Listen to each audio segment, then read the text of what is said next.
family and friends, it's Kim here from Kim's Country Corner, and this weekend I am out at the Hancock Homestead because I have some projects that I want to work on, and one of those projects is getting photos into photo albums.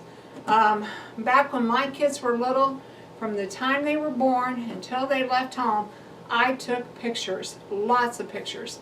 I used to take pictures for the local newspaper. I've done weddings, I've done senior pictures, I've done family pictures. I wouldn't say I was a professional photographer, but I have done a lot of photography in my lifetime, and one of those subject matters was my kids, and they will attest to that. So back when my kids were little, there was no digital photography like there is now. So, you didn't have little SD cards or even disk or computer memories or Google Cloud or OneDrive Cloud. You didn't have those storage units that you could put your photos on. You had to take the pictures using film, and then you had to send that film off, and then when the film came back, or when the film was developed, you got pictures back. And the pictures would come back in these envelopes, like such, and inside you would have what we call hard copies of all the different photos that you had taken. And back in those days, because you did not have the ability to look at the picture ahead of time, you didn't know whether the picture that you were taking was any good or not, and so you would end up taking several to make sure that you got at least one good one, and I still do that. But anyway, so back when the kids were little, I did not have time as a mother to sit down and put all of these pictures into photo albums. At least not the way I wanted to. I would kind of do a yearly photo album where I would put like family events, but as far as the kids' events, what I would do is I would just label them and put them in a tub. I had a tub for each year. For example, this tub is from 2005. And I put the 2005 family pictures into a photo album, but pictures like some of their birthday pictures or field trip or school events or sports events, those kinds of pictures just went into a tote until I could deal with them at a later time. I always said, whenever I retire and my kids are all grown up and gone, then that's when I would worry about photos and photo albums. And so that's what I've been working on, especially this winter. I kind of do it a little bit every winter, but I'm trying to really concentrate hard on them this winter. And the photos I've been working on, particularly this year, are graduations, like 8th grade graduations for each kid, high school graduations for each kid, and then their religious events, like their baptisms, their first communions, their confirmations, those kind of events, the major events, college graduations. Although most of their college graduations are on SD cards and are saved onto my computer, I still want to make them a photo album of hard copies. Anyway, so that is one of the things that I work on when I'm out here at John's, because I have one of these totes for every year since John and I were married in 1986. So that's when I started the tote system, was in 1986. And then Paul was born in a couple of years later, let's just put it that way. A couple of years later, Paul was born. So, I have totes of his baby life, and then a few years after that Karen was born, and so I have totes of her baby life, and then a few years after that Katie was born, and so I just have totes and totes of pictures, and they all look like this. I probably have I don't know, let me think about this. So I think we're on 37 or 38 years now. So I have at least 38 of these totes. Well, minus probably 10 because the last 10 years have all been digital. So I have probably 28, 30 of these totes. And then not only do I have yearly totes, but I also have totes that say religious events or graduations or proms or high school FFA or high school drama club or high school track or Boy Scouts. I have probably 3 totes of just Boy Scout stuff, probably 3 totes of Girl Scout stuff, probably at least 6 totes of 4-H stuff. So yeah, I have a lot of photos and I want to go through them and try to get them into albums for each kid. So like, and I have like one of these kind of tubs. I have like a tub of like this for each kid. And then inside those tubs, I want to be able to put their photo albums. And I have photo albums so far for their baptisms, for their 8th grade graduations, for their high school graduations, for their first communions.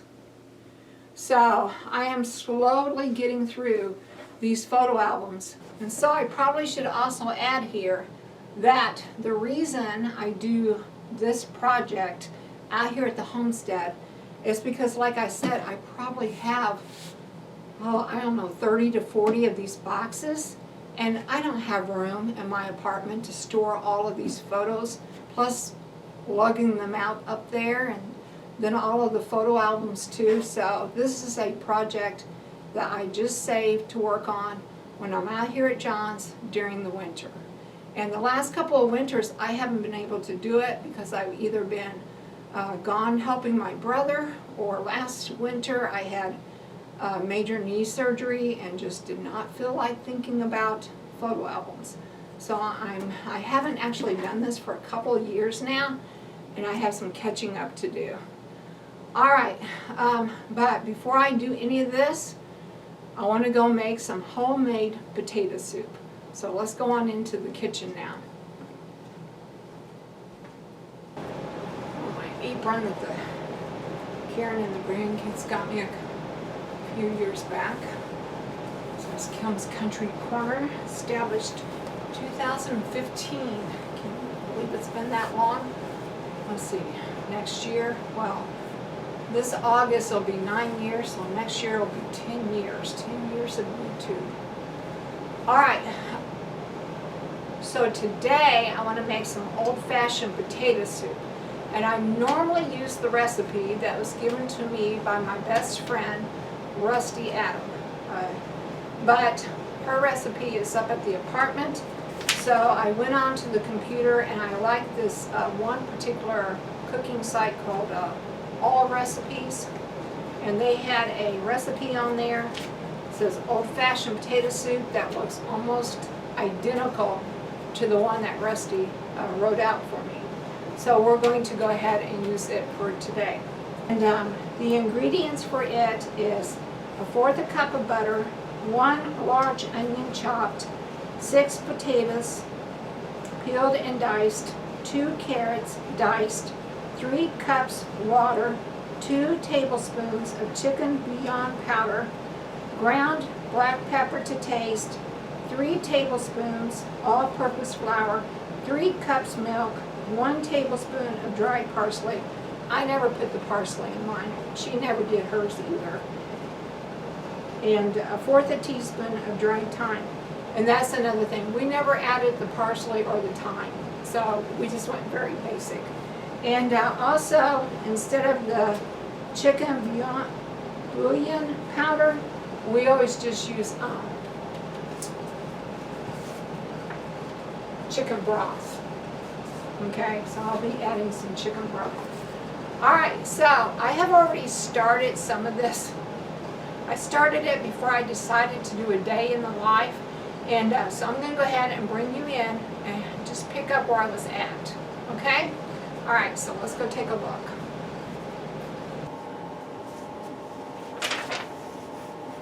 Okay, so for step 1, it says melt butter in saucepan over medium heat.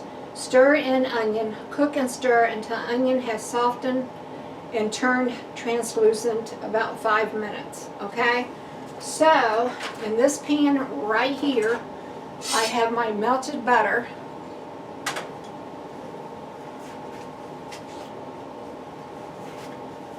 And I cheated this time because I just added some onions that I had picked up at Walmart. So the butter and the onion, the butter's already been melted and the onion is now in there. So I'm going to turn this on to a medium-high heat and get those browning. Okay? Alright, so I'll show those to you in just a minute. Alright, and so then in this pan is where I have been adding the potatoes. And I already got all the potatoes done and into the pan before I decided to bring you guys in to watch me cook this. And I like to use red potatoes whenever I'm making soups or stews because they don't get quite so soft and mushy. They hold their form. So I did 9 red potatoes because that's what I had left. John last weekend, and yes I said John, he made vegetable soup using potatoes, carrots, green beans, corn, barley, and he did a really great job. I did a little bit of coaching from afar. He would ask me a question or two, but for some reason it was really important to him that he did it because he wanted to use his mom's recipe, and her recipe is a little bit different than mine because she likes to add things that I didn't normally add, like garlic and barley. I'm not a big barley fan, but it's one of those things where I can eat it if it's in a soup. So anyway, I digressed there just a little bit, but my point was, is last weekend John made vegetable soup. So what I'm doing this weekend is I'm just using the leftover potatoes and the leftover carrots that he had from his vegetable soup.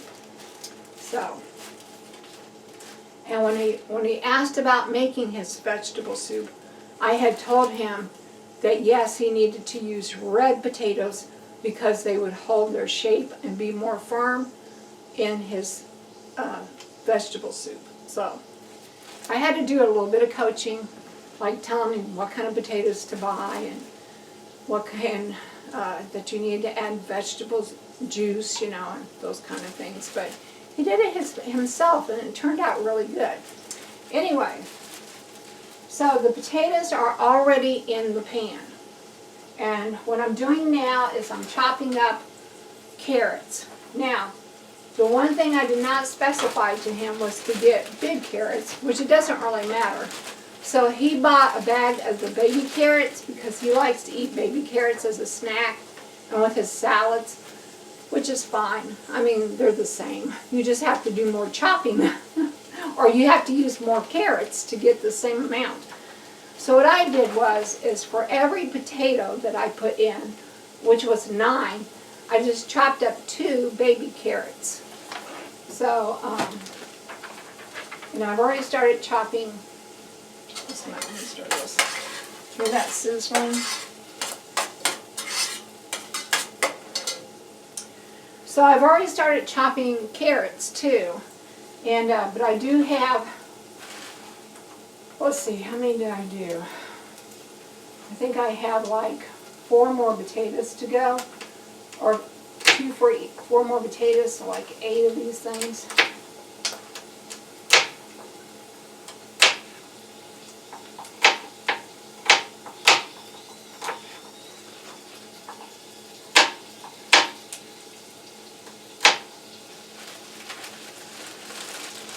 And I just do 2 at a time, because then I know.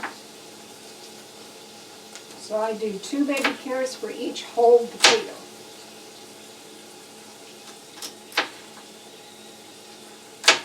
Okay, so just a couple more and I should have enough.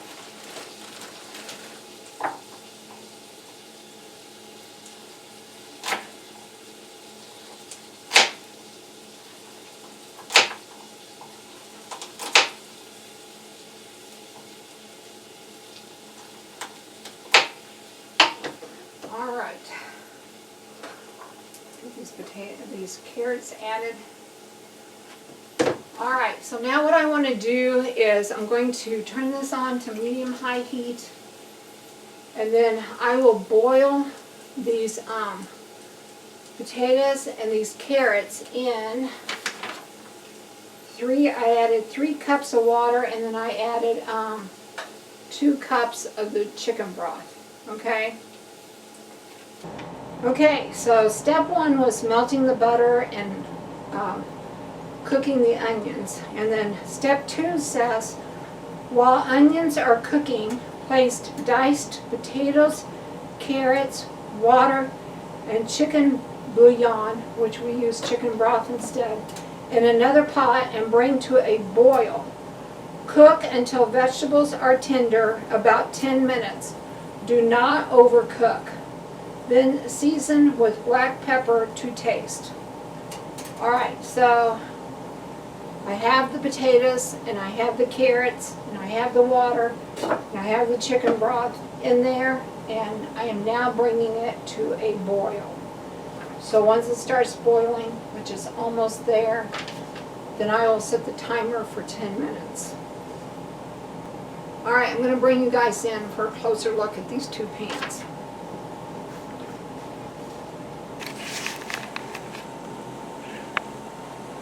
Alright, so there are the onions sauteed in butter. And then there are the potatoes and carrots coming to a boil. They're almost there. Alright, so as soon as that gets ready, as soon as those start boiling, then we'll go on to the next step.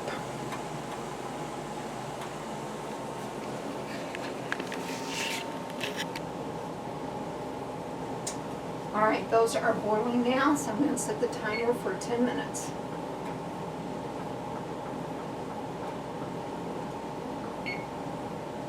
Okay, so while the potatoes and the carrots are boiling in water and chicken broth, we're going to go ahead and do the next step. Step 3 says, add flour to cooked onions to make a paste.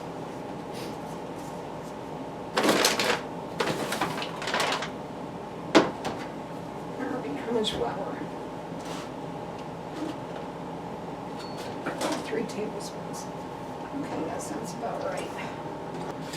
Doing 1.5. So that's going to be 4.5 tablespoons for me. Because remember, I didn't double the recipe. I made 1.5 the recipe. Alright, so there's 1, 2, 3,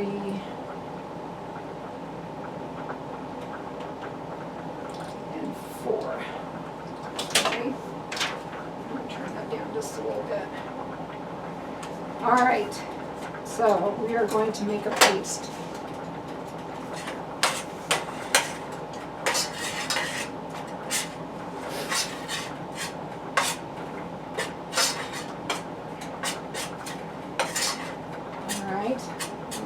Good.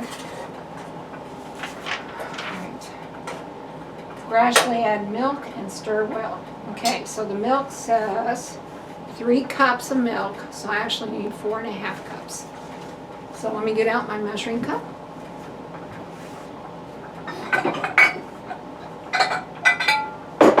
And the milk.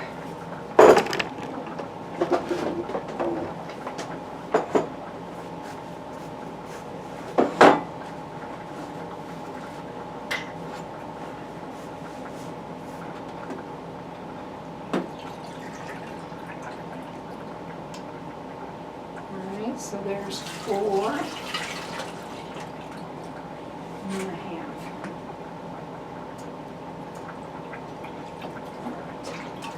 There we go.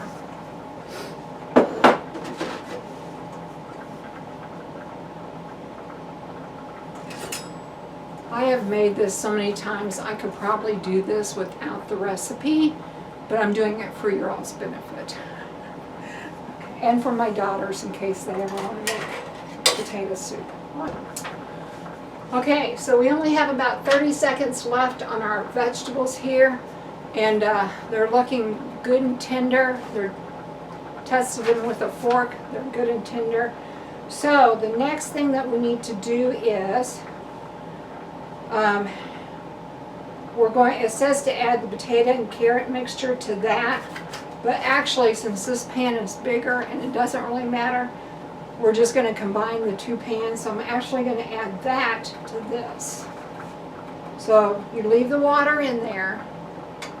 Okay, you leave it as is. You just add the milk, onion mixture to it. All right. All right. So I'm going to add my milk mixture with the onions over here to the potatoes and carrots. Ooh. Almost a fit. All right. Then I'm going to heat this back up.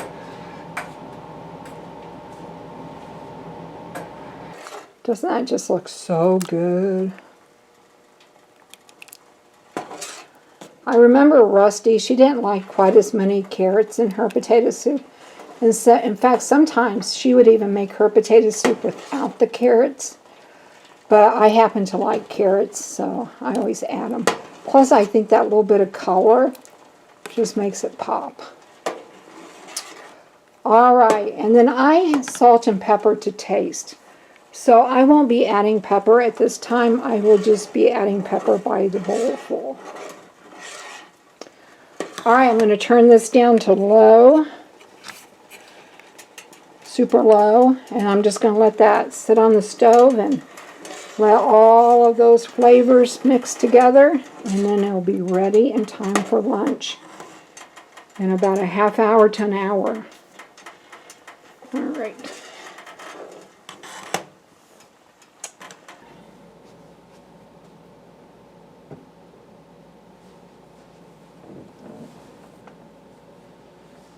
Okay, family and friends, so the potato soup is on the stove, on low, keeping warm so that when lunch rolls around, we can have a nice hearty bowl of potato soup on this wintry day.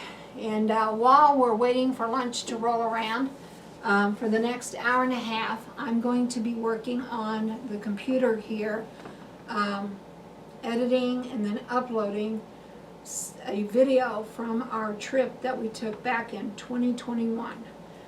I'm a little late on those, but better late than never.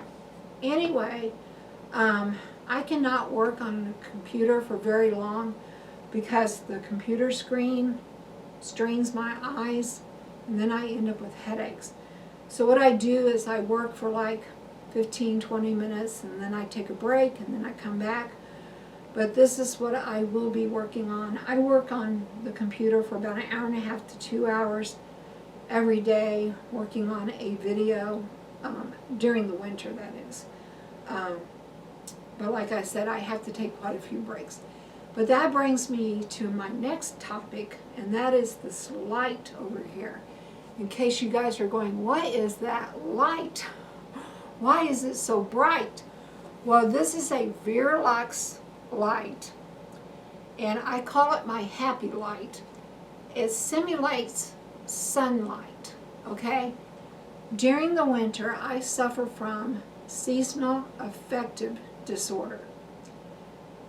I think that's what it is, seasonal affective disorder, SAD, S-A-D, and basically what that means is that because I don't get enough sunshine in the winter because the sun's not out as long, my serotonin levels, which is the chemical in your brain that makes you happy, it drops. And because I don't have as much serotonin, I'm more easily depressed. My anxiety level doubles. I get more headaches and I become lethargic. But I have found that by using this Verlux light, my happy light, for about 15-20 minutes in the morning, and then sometimes I'll use it again in the afternoon. It really helps to simulate that sunlight that I'm missing and keeps my serotonin levels up. It's not 100% foolproof. I mean, I still have down days sometimes, but it really, really helps. Especially on days like today. Like, I have my recliner positioned so that I have the west window here and I have the north window there. And normally these two windows provide quite a bit of light, even during the winter. But on days like today, when it is extremely cold out, I mean, it's like below -10. I think it's like -10, so it's below 0. And the wind's blowing. I like to keep those curtains shut because they're thermal insulated. So it helps to protect from extra cold and from any drafts, although we don't really have very many drafts.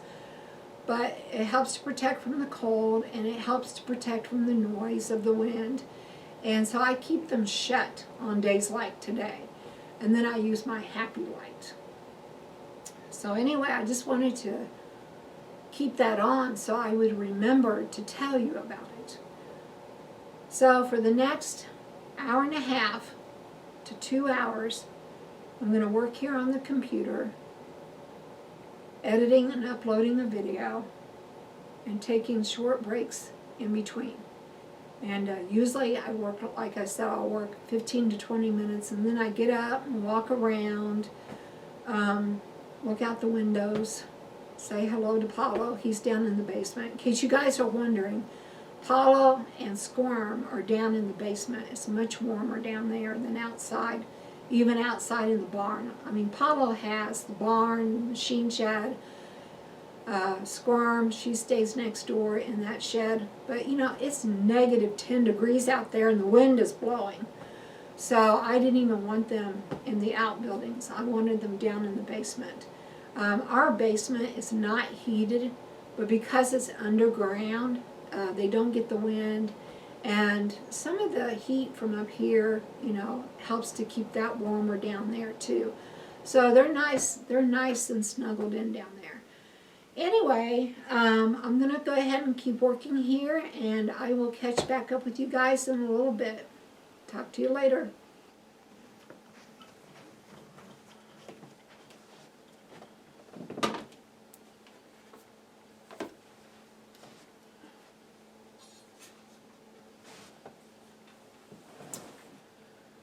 Okay guys, lunchtime. I usually watch a little bit of TV, some YouTube, or I might find a good show to watch. But I haven't turned that on yet, but I'm going to go ahead and have some of my potato soup here. I don't know if y'all can, I wish I could show that to you. Look how good that looks. So good. I'll put my apron back on though, so that if I dribble, it won't get on my shirt.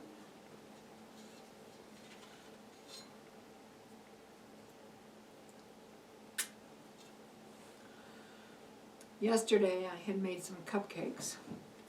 And John and I aren't particularly fond of icing, so a lot of times I'll make cupcakes without icing. These are lemon.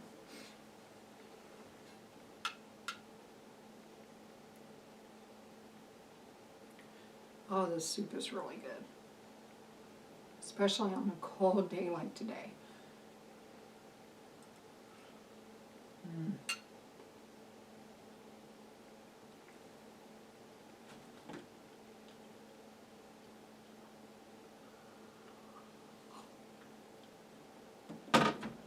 All right, well, I'm going to enjoy my lunch, watch a little bit of TV, and then we'll see what's going to happen next. This afternoon, I will probably work on the photo albums, like I told you about. All right, so I'll talk to you guys later.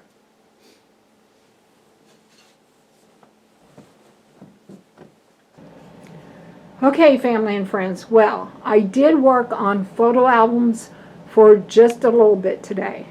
But then the mail person showed up, and she brought this. Let me tell you about this.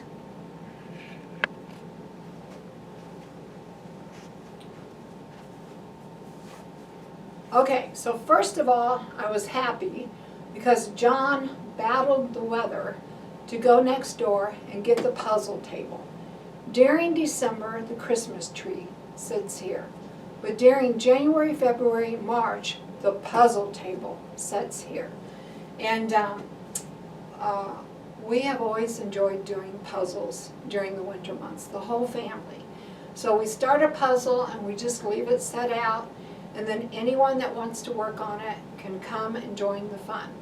I will say I'm usually the one that does the majority of the puzzle, but like if Karen comes over, she'll do some pieces. Every once in a while, John will do a piece.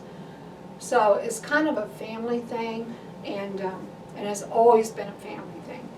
Ever since my kids were little, like 5, 6, 7, 8, you know, those ages, we started doing puzzles. Well, even before that, I mean, they used to have the little wooden puzzles, but then once they got up to like 63-piece puzzles, and then 75-piece puzzles, and 100-piece puzzles, and each year we would just keep getting bigger and harder puzzles. And I have even worked up to 2,000-piece puzzles myself. I no longer enjoy doing puzzles that large, but anyway, that just shows you we're kind of a puzzle family. And I have a puzzle started up at my apartment, and it's a 1,000-piece puzzle, and it's driving me nuts because I've reached the point where all the pieces are green and white. Green and white. I'm just like, oh my Lord, I don't know if I'm ever going to get this one together. So anyway, I digress there just a little bit. But the mail person, she brought this today. This is a puzzle tray. And I've been wanting one of these because every once in a while, and especially when the grandkids are here, I'd like to be able to move this puzzle out of the way so that they can do art projects. Or if I want to do an art project, I have a space that I can work on besides the dining room table, which is already taken up with photo albums. And so this just provides an extra space to do other activities if I can move the puzzle off of it. Before, we've always just done the puzzle right on the table, but this year I decided I wanted to try one of these puzzle mats. And so anyway, it's a large board here. It's very sturdy. And it even has trays that come out when you store puzzle pieces. The trays are not very deep, so I will probably go ahead and use my other puzzle sorting trays. But these will be nice to like hold special pieces. And but the thing I really like about it is that it comes with this heavy-duty rubber mat. And when you get to a place where you want to stop, you put this mat over the top of it. And this mat's got quite a bit of weight to it. And then that will hold the puzzle in place so that you can pick it up and store it, like under the couch or under my bed, and move it out of the way for those days when I might want to do some other kind of a craft. Or if the grandkids are over and they want to do some kind of a craft, then we'll have this table available. So I'm very excited to start working puzzles again.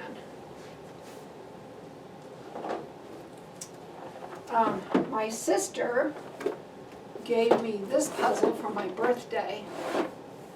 Now it's a 1,000-piece puzzle, and I have done 1,000-piece puzzles before. Like I said, I used to do them up to 2,000 piece, or I think 1,500, 2,000.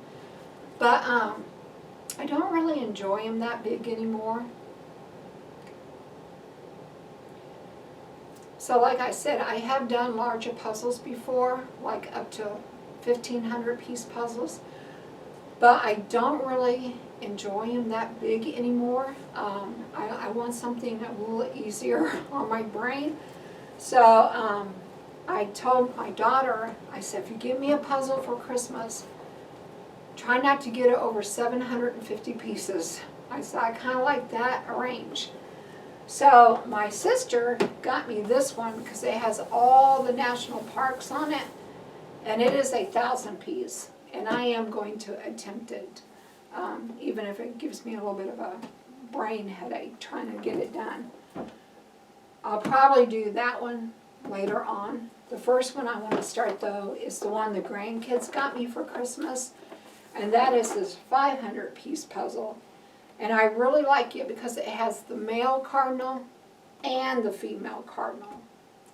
And there's quite a few colors and different distinguishing marks that should make this puzzle relatively easy to do. So I'm going to go ahead and start with it first. So anyway, let's go ahead and do that.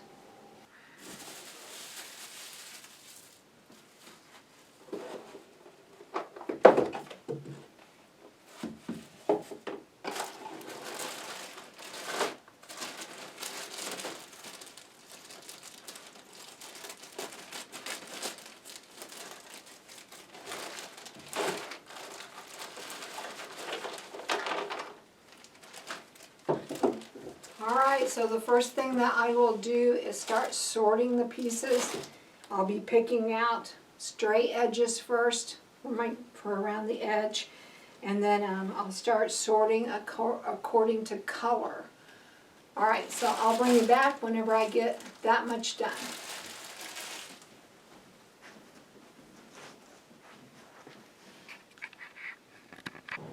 Okay, so one thing I have noticed about using the puzzle tray is that it does add like an inch of height to the table.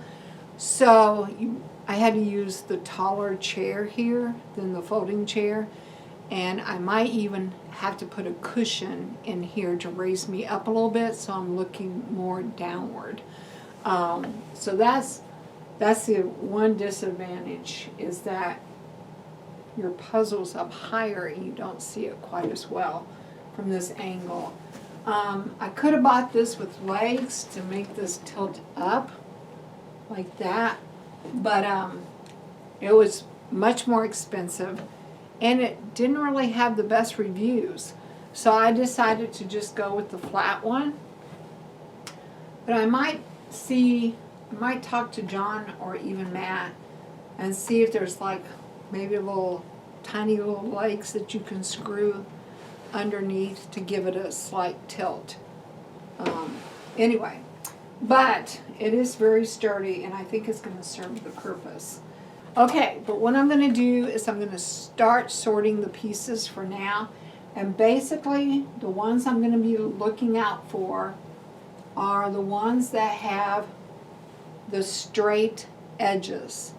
And the straight edge pieces are the ones that are going to make my perimeter. So I'll be putting those in this one. And then you notice that there are quite a bit of reds and yellows and greens. So I have reds and yellows and greens, and I'll kind of be sorting according to color. So, and maybe even white.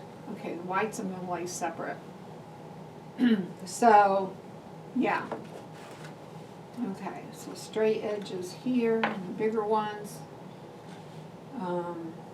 yellow,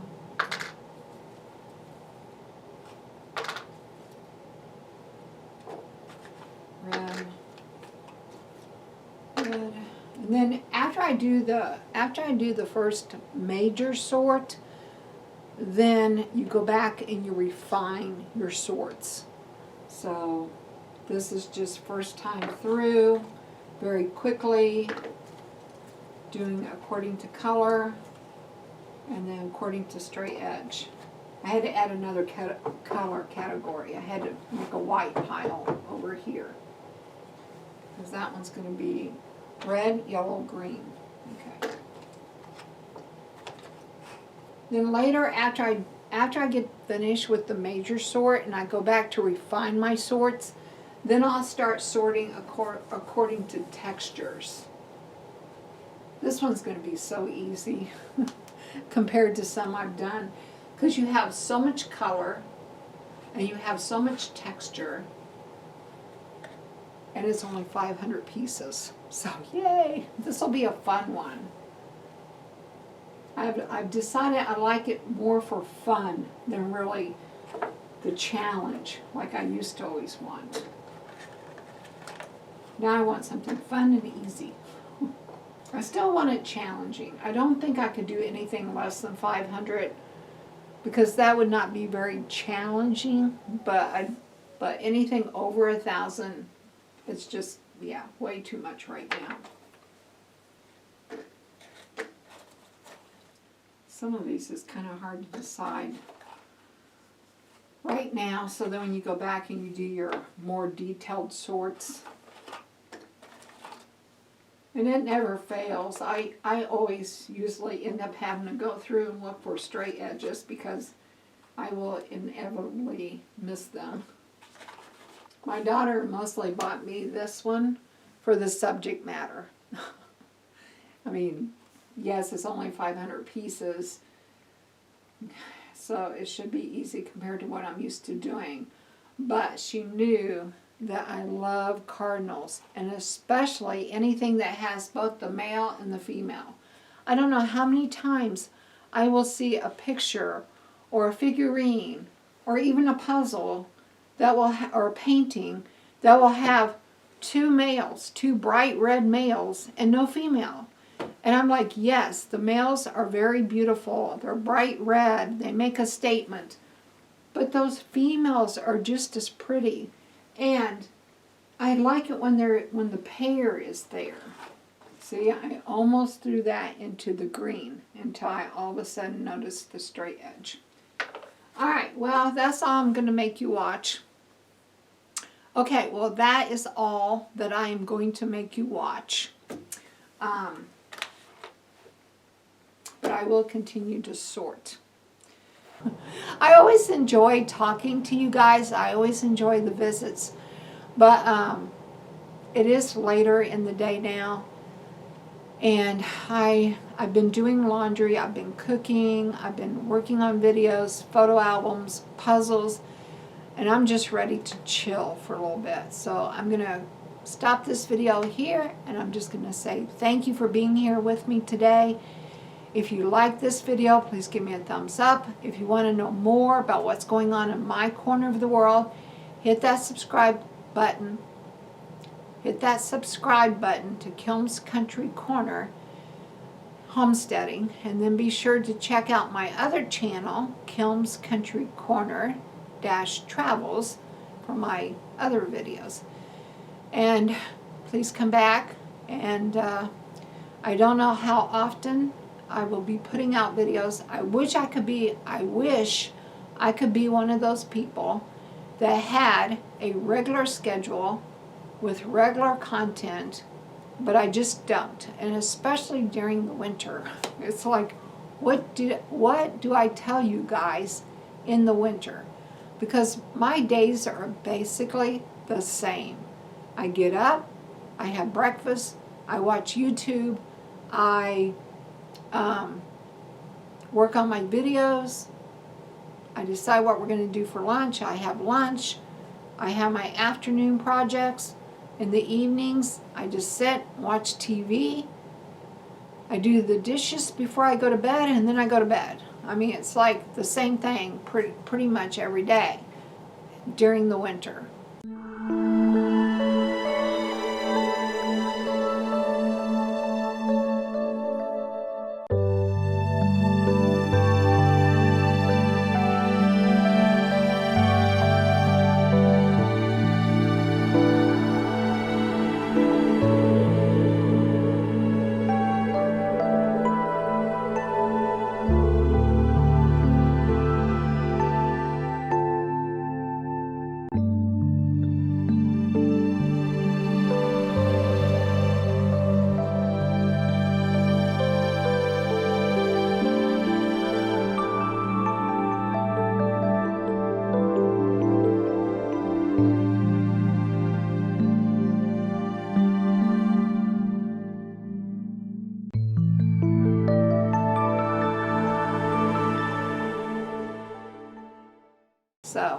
anyway, I hope you liked this day in the life, and if you did, hit that subscribe button and come back for more at a later time.